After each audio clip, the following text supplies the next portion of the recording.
Health সেক্রেটারিকে জিজ্ঞাসাবাদ করা উচিত, ডিএমই কে জিজ্ঞেস করা উচিত, ডাইরেক্টর অফ মেডিকেল এডুকেশন, তাকেও তো বসানো হয়েছে ওই পদে। সৌভিকের গুরু ছিলেন তিনি, সৌভিককে উনি একটা অবৈধ সুযোগ পাইয়ে দেন বলে এই ধরনের অভিযোগ আছে। সরি, অভিক নট সৌভিক, অভিককে একটি অবৈধ সার্টিফিকেট পাইয়ে দেন বলে অভিযোগ। তথ্য আগামী দিনে তথ্য প্রমাণ হয়তো আসবে, তার বিরুদ্ধে তদন্ত হওয়া উচিত। আরো কিছু তথ্য উঠে আসছে যে এই যে জায়গাগুলো ভাঙাভাঙি হবে, এই জায়গার ভাঙাভাঙির জন্য ক্রাইম সিন পরিদর্শন করতে গেছিলেন পূর্ত দপ্তরের সিভিল বিভাগের একজন এক্সিকিউটিভ ইঞ্জিনিয়ার যার নাম বিমল পাল। তার সঙ্গে ছিলেন চেস্ট মেডিসিনের সেই সময়কার যিনি বিভাগীয় প্রধান অরুণাভ দত্ত চৌধুরী। দেখা যাচ্ছে পুরো সিস্টেমটা ইনভলভ ছিল, তারা সেই ক্রাইম সিন পরিদর্শন করেন শুধুমাত্র ভাঙার জন্য। এবং একদম আমি বলছি যে এই যে ডক্টর এসপিডি চক্র, সেই এসপিডি চক্রের এই চেস্ট বিভাগের যিনি প্রধান, তাকে ট্রান্সফারও করা হয়েছে ওখান থেকে অন্য মেডিকেল কলেজে। সেখানে ছাত্রছাত্রীরা বিক্ষোভও দেখিয়েছেন। এরা সর্বতভাবে চেষ্টা করেছে সমস্ত তথ্য প্রমাণকে লোপাট করার জন্য, এবং তার জন্য সমস্ত রকম আটঘাট বেঁধে, যাকে বাংলায় বলে, সেই আটঘাট বেঁধে এরা নেমেছিল। এবং সেই জন্য আমি বলছি, এই ঘটনাগুলো যেগুলো এখন সামনে আসছে, এটা শুধুমাত্র এই ঘটনাগুলি শুধুমাত্র সন্দীপ ঘোষ, ডক্টর সোম বা অভিক এইরকম ছোট মাথার কাজ নয়।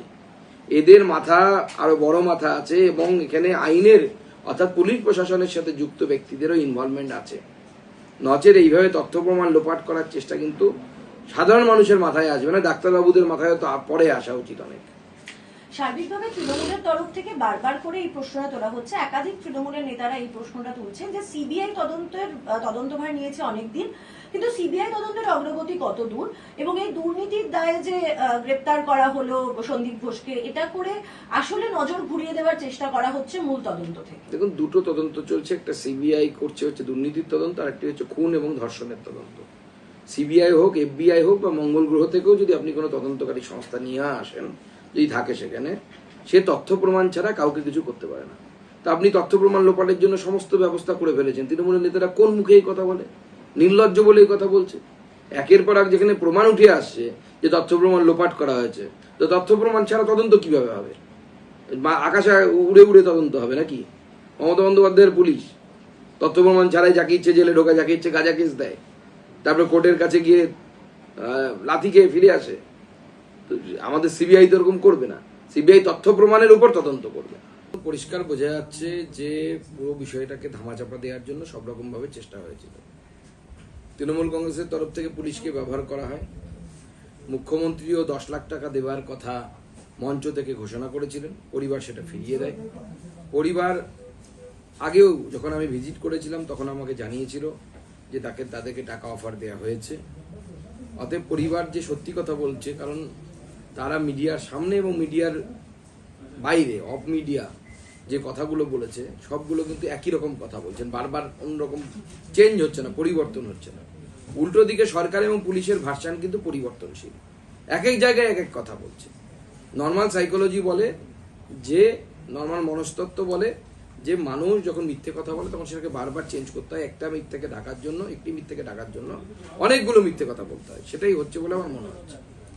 এক্ষেত্রে কি তৃণমূল যে ভিডিওটা দেখাচ্ছে তাহলে সেটা ফেক? দেখো, তৃণমূল এখন কি ভিডিও দেখাচ্ছে, কি আদৌ কোন সময়ের ভিডিও? পুলিশ তো একবার গেছে বা একবার কথা বলেছে এরকম তো নয়, পুলিশ তো বহুবার কথা বলেছে, কখনো ফোনের মাধ্যমে কথা বলেছে। এবার পরিবার স্বাভাবিকভাবে সেটা বলতে পারবে যে কখন তাদেরকে রাজ্য সরকারের তরফ থেকে পুলিশ টাকা পয়সা দেবার কথা বলে।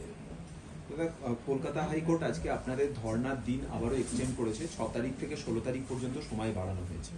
আমরা কোর্টকে ধন্যবাদ জানাবো এই জন্য, এবং আমরা খুব শীঘ্রই আমাদের আগামী কর্মসূচি, ধর্না এবং তৎসহ অন্যান্য কর্মসূচি, সেই কর্মসূচিকে আমরা আপনাদের সামনে আনবো। এবার আগামী দিনে কি আরো বড় কোনো কর্মসূচি হতে পারে, মানে সেটা কি ধরনের? দেখুন, আমরা যে দাবিগুলো জানিয়েছিলাম সেই দাবিগুলো তো পূরণ হয়নি। স্বাভাবিকভাবে আমরা আন্দোলন করব, এবং আমরা চাইছি যে বিনীত গোয়েল তার পদ থেকে তাকে অপসারণ করা হোক।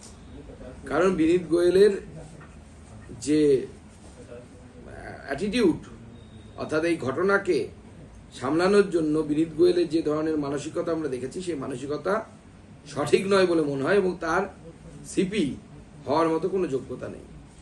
আমরা আজকে দেখেছি যে শুভেন্দু অধিকারীও তিনি রাষ্ট্রপতি দ্রৌপদী মুর্মু এবং অমিত শাহকে তিনি এই একই বিষয়ে তার মেডেল ফিরিয়ে নেওয়ার জন্য আবেদন জানিয়েছেন, এবং আপনারা সেক্ষেত্রে কি দাঁড়িয়ে আপনারা কেন্দ্রীয় স্বরাষ্ট্র মন্ত্রকের সঙ্গেও কথা বলবেন বিনীত গোয়েলকে নিয়ে?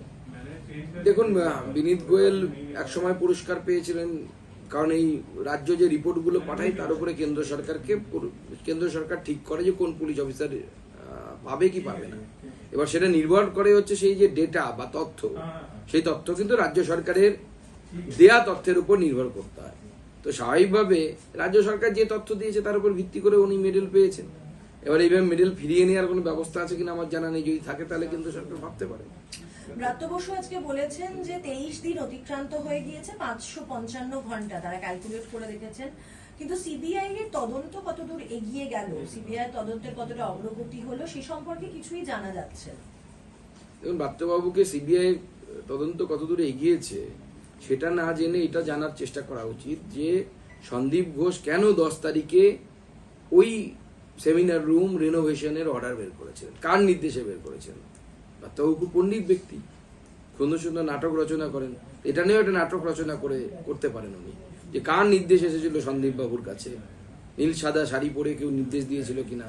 তারপরে সন্দীপ বাবু হঠাৎ করে সেই অর্ডার বের করলেন এবং পরে মিথ্যে কথা বললেন না যে আগে থেকেই কাজ চলছিল, সরকার বলেছিল আগে থেকে কাজ চলছিল, সেই কাজই আমরা কন্টিনিউ করছিলাম।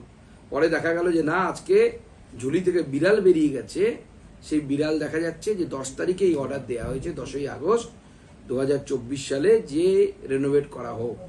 এটা সন্দীপ ঘোষ এই নির্দেশ একা একা দেবে, এটা হতে পারে না। এই নির্দেশ দেওয়ার পেছনে মমতা বন্দ্যোপাধ্যায়েরও, আমাদের স্বাস্থ্যমন্ত্রীরও, যিনি আমাদের মুখ্যমন্ত্রীও বটে, তারও হস্তক্ষেপ আছে। অতএব আমরা চাই তাকেও জিজ্ঞাসাবাদ করা হবে। আপনি 10 বাংলা খবর, আপনার রাজনীতি, আপনার আওয়াজ।